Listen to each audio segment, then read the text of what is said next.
Hey the rulers, DMO73 here, and it's time for us to put Wu Xiaohu, who is not a cat, to the test versus David Kuras and his Timebomb Hanada control list. Let's go ahead and jump right in. Ruler School is brought to you by Odyssey Games, where you can go to pre-order upcoming Force of Will sets, ccgprime.com for singles and supplies, cardodoko.com for those rulers in the international market looking for product, the Ruler School Circuit Series now taking orders on our Q3 2024 circuit kits, and our guest lecturer members, Fight Ramen. Class is in session. So as we get into it here, just a few things to kind of note about the different decks here. So David is playing a Timebomb Hanada. So this is an upgraded version of the starter deck. It's making use of ancient magics from the past.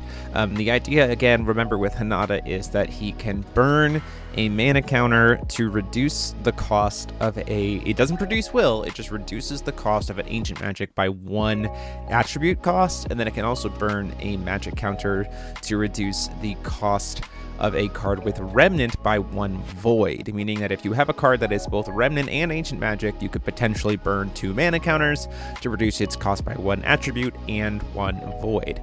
And on the right, you have me playing red Wu Xiaohu. No stones, as you'll notice, because at the beginning of the game I would just have to get rid of them, which is all reactionary and actually has some pretty cool tools to be able to use against something like Hanada, who's casting a lot of spells.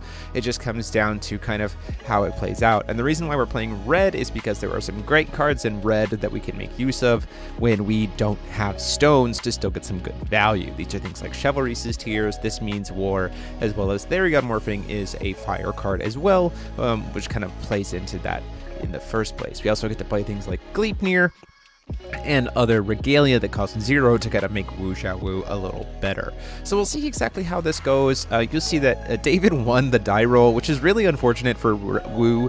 Wu wants to go second. Almost every single time he wants to go second. The main reason why is because you want your opponent to have at least 1 stone active. So there is, honestly, outside of casting something like regalia or This Means War, Wu Xiaohu in his current form cannot do anything on turn 1. So it's really unfortunate to lose the die roll there. I mean, yes, you'll lose the coin, but having the extra card draw and having your opponent with 1 stone is very helpful for Wu. So with that, we're going to go ahead and see how things go, and you'll see here we're going to get started, and I'm just going to immediately pass turn because there's no draw for turn and there's no calling stones. We just pass. So gets an extra mana counter there because Hanada gets an extra counter at the end of every single turn, including your opponent's first turn, which is another reason why kind of works to our benefit to go second, because it's just like, well, now on David's first turn, he gets access to 1 extra bonus mana counter than he would otherwise. Giving the Ancient Magic's quick cast is also very nice here. He starts to pay for a stone, instead just uses 1 counter. Goes down to 2 to play Viola's Machinations. This is one of those old ancient magics. It's going to make me discard a card, and it gets a free mana counter back, which is kind of nice. Plays another card here using 1 mana counter to do Ancient Heartfelt Fire. This is going to generate an additional 3 mana counters. So kind of doing some ramp here. Does burn through the hand a little bit quickly. Does just no follow-up here. Now, before recovery, there is a world as Wu where I could tap the AAA sub-ruler to try to cheat in a turret, because it does have at least 1 stone, but ultimately don't have 1 right now, so we're just going to go ahead and pass. David choosing not to call stone here first, paying 200 to try to play a Dark Alice, because this is something that you can do against Wu Xiaohu, is you can put yourself down to being just 1 stone and then try to play, kind of play off of that 1 stone. And Hanada, interestingly enough, has a good spot to be able to do that with the fact of these ancient magics. Before recovery, though, thankfully we can try to turn Dark Alice into a stone, so now there are 2 stones for us to make use of. And then move to recovery, and now we can try to cheat in a 2-drop AAA Resonator. Choose to cheat in a Evelyn. Evelyn gets to go search us that turret, which is very nice. And then we'll be able to cheat in that turret thanks to Evelyn's ability. Cheat in Anti-Arcana Aerodrone. So now air drones, so now every single time David casts something, David's going to take 200 damage. And this is kind of the way that Wu Xiaohu can close out games alongside with having things that get buffed.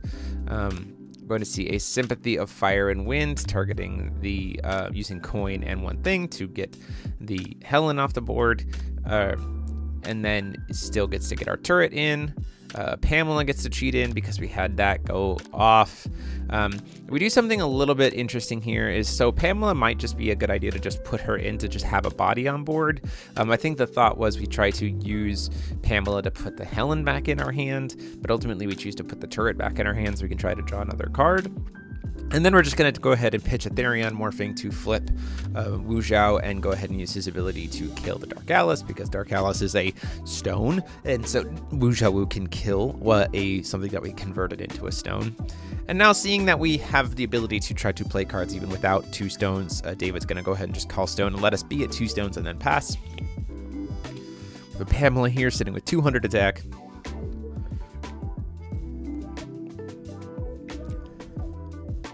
Does have a time bomb in hand, which does have quick cast, so keep that in mind. That is essentially becomes a 1-cost card. Now there is a world where Hanada doesn't have to discount it, which is interesting for him for Mirror.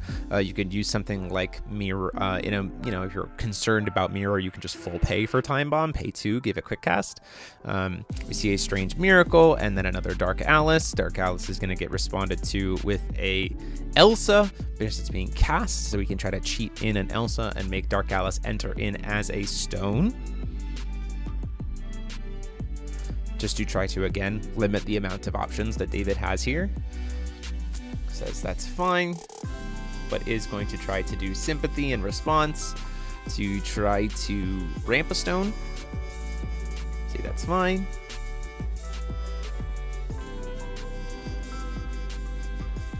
Weirdly enough, does kind of help me here. It does mean that both of my resonators are going to get +4/+4 because of the AAA sub ruler. So we're going to get to swing for a bit of damage, but really locking out of that Dark Alice, being able to help draw and dig for David when he's low on cards is good for me. Top deck, since he's at a Lorite, thinks about whether or not to keep that on top, decides to keep that on the top space.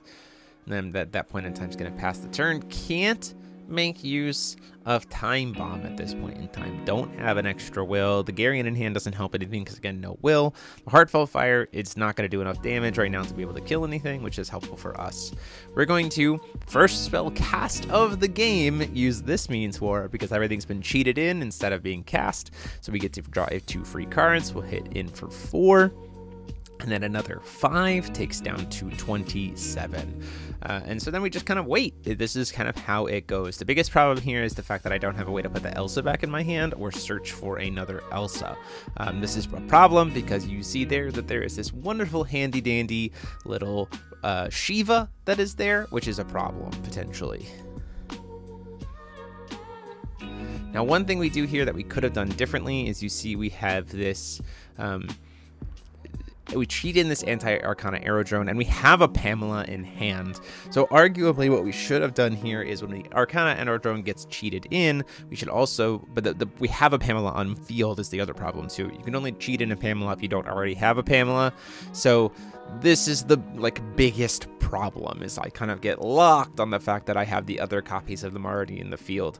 So in this situation, that Replicant Shiva is something for us to contend with, but if we had, if the Pamela wasn't on board, then we can flash in a Pamela when we cheat in the Arrow Drone, put the Elsa back in our hand, and then the Elsa's available to try to stop the Shiva, and then we kind of, it's just a lot of Wu's kind of game plan is like this guerrilla warfare style where you're just kind of cheating in and then bouncing back and kind of getting into mental jit damage while you set up as many anti-Arcana Arrow Drones as possible. Anytime that something's going to get cast here, David's going to take 200 damage, which isn't that much, but it still can add up.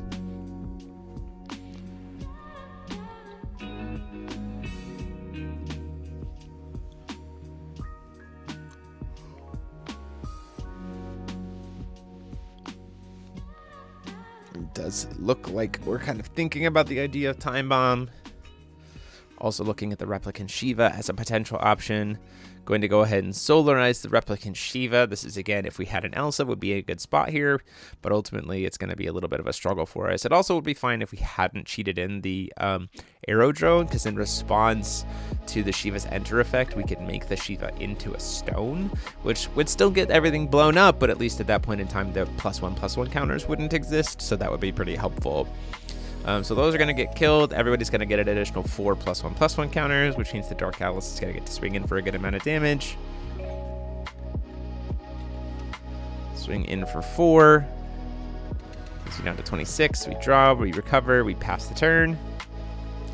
And this is where that Time Bomb's going to come in. So we can just use 1 plus the Moonshade, or for the Void, or the other one to just do a Clockwork Time Bomb, which normally this would have to be awakened to be able to get a burn, but because it's an ancient magic and Hanada gives it quick cast, we get the option to be able to try to blow it up. Or we get the option to do it at the end of the opponent's turn and then have it immediately detonate. So the Time Bomb's on the field, and we kind of mis-sequence this a little bit too. So there's a Sarah and a Pamela coming into play here. And then stacking the triggers is such that it's going to put the Sarah back into our hand to try to get to search it again. And this is where we kind of miss the timing here. So because the enter effect and the Pamela reveal effect happen at the same time, we could have stacked it in such a way that we would get to search and then cheat in the Pamela, so that our token, our anti-Arcana aiming, would get to successfully try to pop something, and we'd get a second Arcana, because in this case we use the Arcana, it gets stopped by a Garion, and then we put the Sarah back in our hand, search the other anti-Arcana aiming, but we don't have a Sarah anymore, so the anti-Arcana aiming is no longer free.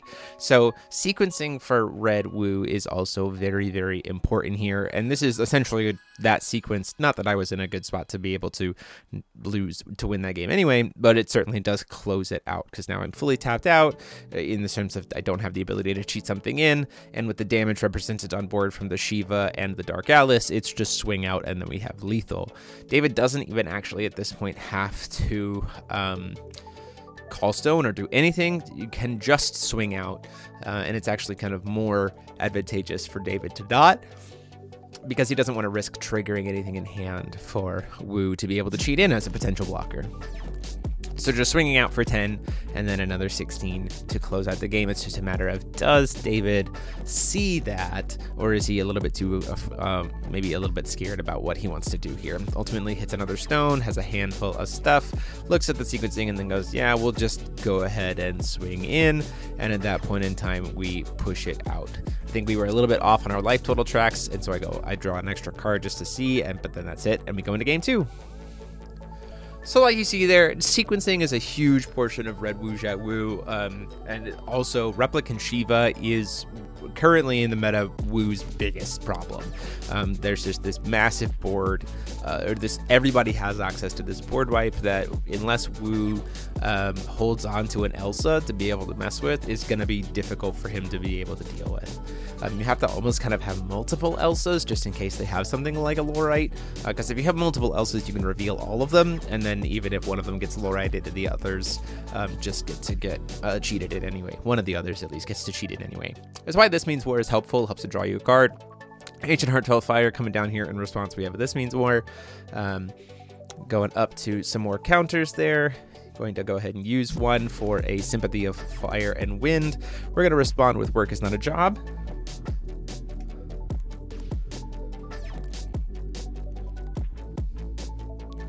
And then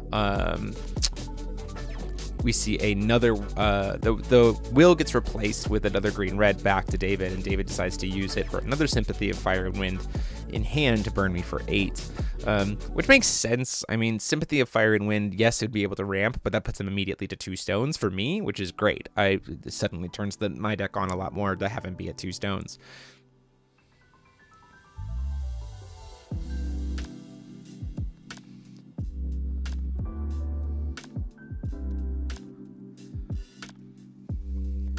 See these Sympathies of Fire and Wind from the graveyard get casting to be serving as ramp. Going to be taking damage from the turret that we cheated out here.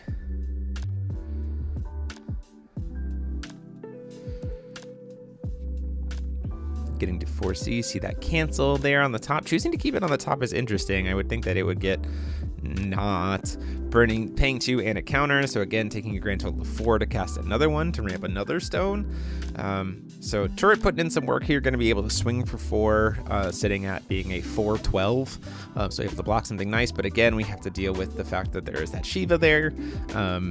If it gets solarized, could be a problem, especially since David has quite a few pieces of resource in the hand. But if David doesn't, have much to do here, if we can get a couple more turrets, or if we have a couple Elsas or something like that, while we have a turret on field, we can start to chew through David's life total pretty handily, which is nice.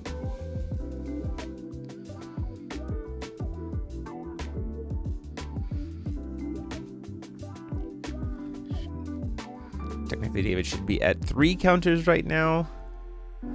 Another Sympathy of Fire and Wind can do some more burn damage. Checking out the abilities of the Sub-Ruler.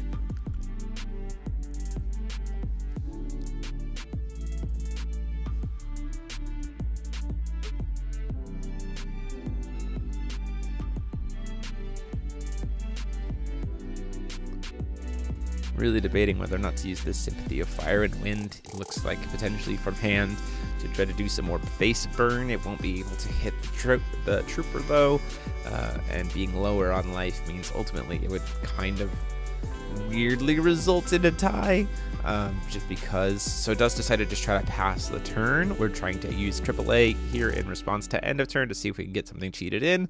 Says that's fine, and a second air drone comes in. This is the point where David might be in a bit of a trouble. So we get to swing in for 5.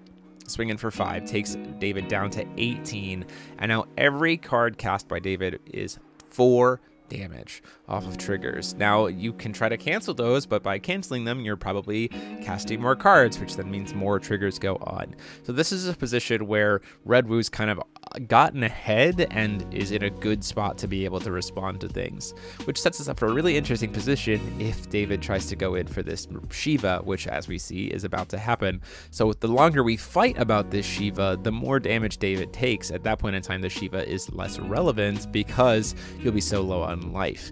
So Replicant Shiva gets cast, trigger, 400 damage. David says that's fine. We're going to respond to her enter effect by trying to use Chivalry's Tears to reanimate both of my turrets. So this means that even if the Shiva kills them, they will both get reanimated, and they will certainly be big enough with the number of stones that David has to be able to survive a Shiva swing, because they're each only 1 cost. So the Shiva would only be able to swing for 8, and they would both be significantly bigger than that with their defense.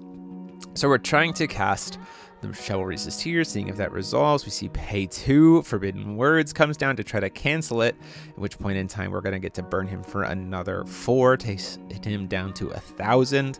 We're going to respond because a chant was cast by trying to reveal an Evelyn. We're going to then burn another 6 by paying 2 to try to Lorite the Evelyn here, and which case we're not going to respond to the Lorite. That's fine. Says that you're down to 4.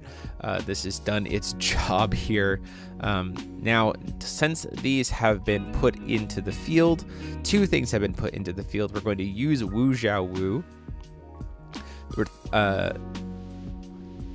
to try to return one of our things back to our hand and make the Shiva a stone for the turn.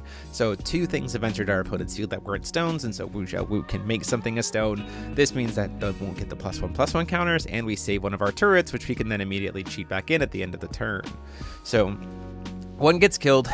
There's no trigger for the +1/+1 counters. There's another Lorite in hand. But we're now at a position, there's no Lorite in hand, but we are in a position where we can try to get our turret back in next turn to try to just lock out things from there. Put David in a position where he can't cast any cards, otherwise he'll risk being dead. Burning a counter, we see a Truth of Time just to draw another card. Draw 2 cards, actually. I believe David is at Seal 6. We're going to respond by trying to use AAA to try to cheat in the Evelyn to try to then get Pamela to then get a search for a turret, and Pamela gets put back into our Evelyn gets put back into our hand. We have a turret. All these other things draws us a card. This helps us as well, especially with see that top deck is a Viola's Machinations and another draw spell. Doesn't really do much. We feel pretty safe here with this board state, and David can't really afford to use that Moonshade, or he'll go down to 2, at which point in time you're in for a bad time. Because we have a couple things on board that we'll be able to swing, and we only need to do one of them needs to connect. And you see that there is that sympathy in hand, but then that sets you up for being hit by a turret, and there's all kinds of things that come down. Burns another counter, pays 2, goes down to 2 to go ahead and burn that sympathy to try to get rid of both of them. The Evelyn does get to survive because of the number of stones, thanks to it being a Shiva. This is before draw, or before recovering on my turn, so that if the Evelyn does go, we get damage there. We use the ability of Arrow Drone to reveal itself off while we control an Evelyn to be able to cheat it in. This sets us nicely for being able to use AAA to cheat in the other Evelyn. So now we're in a position where this locks out the game, right? So the second David casts a chant, casts any kind of spell, David will die to damage, has a Shiva on field, but AAA can make Shiva a stone. So there is nothing David can do here to not just immediately die outside of giving himself Barrier somehow, but Barrier would, and even that wouldn't do anything because Anti-Arcana Arrow Drone doesn't actually target. So this point in time, this is the lock. It's just a matter of if David wants to try to maybe see if there's a way to block something or whatever, but David doesn't have any flyers available to him at all outside of Garion, which the second it gets cast is lethal. So for fun to kill himself, we're going to go ahead and just play the Garion, takes the 200 damage from Arrow Drone, and we push it into a game 3. So Wu Xiaohu got a game on the channel. It is possible. You just have to kind of sequence things properly and really rely on Arrow Drone, at least right now, to be able to push in the lethal damage. Paying 1, we see that Dark Alice come down. We have nothing to respond to it, so we're going to see some draws and discards. Sympathy getting discarded to help with ramp. We have a Viola's Machinations. We have a full grip of cards that are just 1-cost mana things we could use. Burning a Strange Miracle. Cast Viola's Machinations here. We're going to go ahead and discard that Arrow Drone to Viola's Machinations. We should have probably tapped and in response to cheat in the turret. The reason why we didn't there is because, again, this is the problem with Wu going second, is we skip our first recovery, and the best card we have is the Sub-Ruler. So having to waste it on David's turn to then go into a full turn of not being able to use it is pretty bad. Now David's going up to 2 stones, sets us up for a really nice position here to be able to do some responsiveness here. So again, getting a little bit mixed up on how Hanada works. We have to burn 1 counter and then 1 stone, paying 2 to go to Sympathy. We can respond to that by trying to cheat in an Evelyn because it's a chance if he has 2 stones. These are the kind of setups that work really well with AAA. So this is going to get us a Pamela. Pamela probably shouldn't cheat in, shouldn't bounce back the Evelyn, should just serve as the body just to search. The main reason why Evelyn is really nice here is because you can use Evelyn's ability with Arrow Drone to cheat in the Arrow Drone, and then use the AAA to cheat in a second Arrow Drone.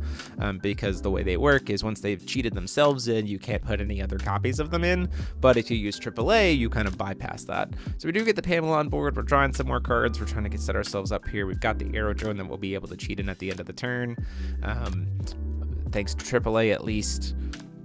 And we do have a blocker here to be able to deal with the Dark Alice potentially if David decides to swing, though it's very unlikely.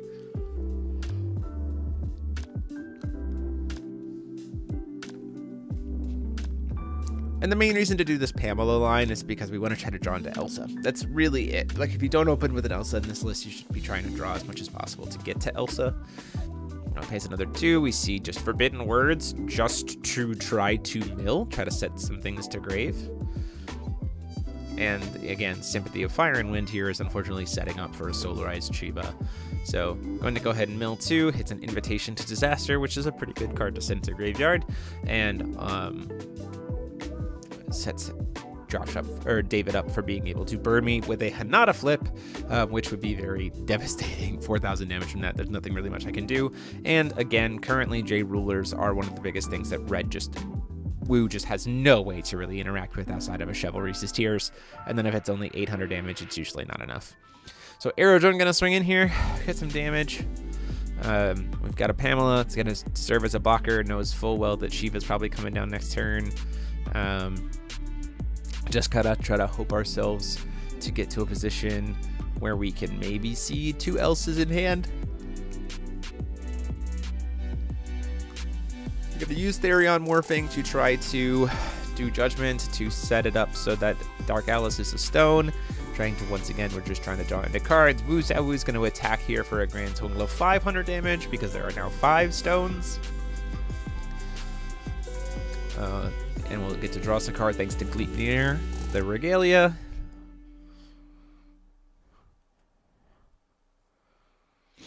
And then we should swing in with Pamela to get another damage in there just to make it even harder for, yeah, we're going to swing in there for Pamela. It takes it down to 22. And then Wu's going to flip back, and we still have AAA set up here. Again, the whole point is to try to make it so that the turrets can burn through David's responses. See a Strange Miracle, taking 200, draws him a card.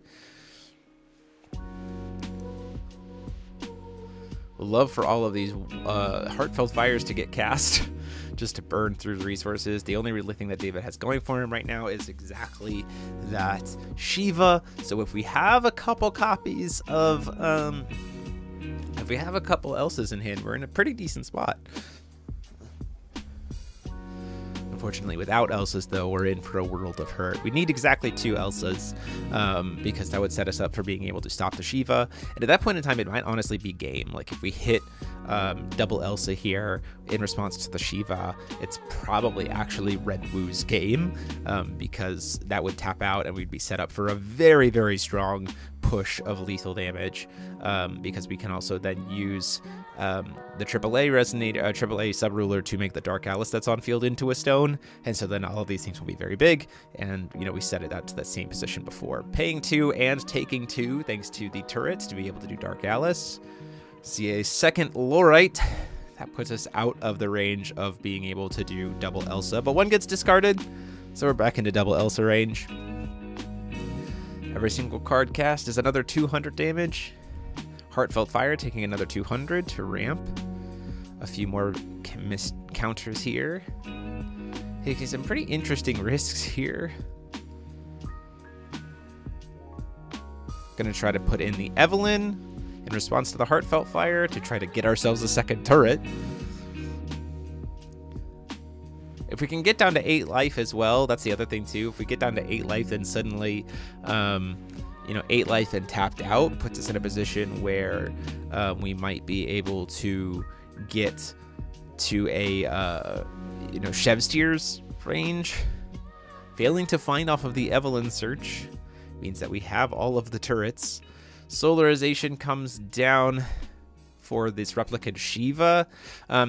And we've already used, this is the unfortunate part too of doing Judgment with Wu. If we hadn't swung with the Wu, we could use Wu in this exact position to make Shiva a stone and put one of our turrets back in our hand, and then be able to cheat the turret back in with AAA, swing with it, cheat the AAA, you know, do it again, double turret, set ourselves up for some lethal that way. Same kind of position we were in before. Now that the turrets are gone, Truth of Time, we start to look into maybe in response cheating in a turret and then go, oh wait, no, you can still swing with the Shiva. It's, you don't have enough stones here. We don't want to risk it getting blown up. Shiva would be swinging for 11, and right now there's only, although right now with the turret would be big enough to be able to survive the Shiva actually, so I probably should have just cheated it in. So taking the damage off of the burn there, yeah, because it would have been an extra 200 damage here off of the Viola's Machinations, which would have then put him at 10. We'd be able to swing in for 4 here. Takes David down to 8. All you need is a red card. Unfortunately, do not have it. We have Chev's Tears, but no red card in hand. to be able to follow up with it. We can cheat in a second turret, but it doesn't set us up for really anything here, although they are able to block the Shivas, which sets us up, interestingly enough, to not just take the burn damage. Although top decking an Invitation to Disaster pretty much locks us out of the game here, because now we're going to be able to do Judgment, goes down to 6, flips over Hanada, and then at this point in time just has the J Ruler beat down pressure, doesn't even really need to do anything else. We should have responded by cheating in another AAA, most likely, the turret, and that would have been the smart play, although there is the Lorite in hand, so that also would put us in a position where we take David down to 6. David can just choose to try to use the ability of Hanada to try to recast an awakened, just cast a single copy of Awakened Invitation to Disaster. You don't even need to clone it. You just cast it, awaken, that's 2,000 damage, and then the Shiva and the Dark Alice can finish me off. So it's just a matter of sequencing to play it out there. Unfortunately, just didn't top tech what we needed to do for Wu, but it was cool to be able to show kind of what an upgraded tools from the old days with Ancient Magics that Timebomb Hanada has been given, and to show you all what we can kind of do with AAA, or how Red Wu works. You can see that there's something going on for Red, but you can see for Wu, there's something going on here. It's about sequencing, it's about how you interact, but it also goes to show that the main weaknesses of right now for Hanada is specifically Replicant Shiva. You got to be able to answer it. If your opponent decides to go on low stones and J Rulers, these are Wu's glaring weaknesses that I hope over the course of Trinity Cluster he gets some boosts to, but it was still interesting to show it off and see how things go. So I hope you guys enjoyed this feature match. Deck profiles with both lists will be up later this week. Thank you so much for David for playing it with us, and until next time, as you see me get closed out here, this is DMO73 saying class dismissed.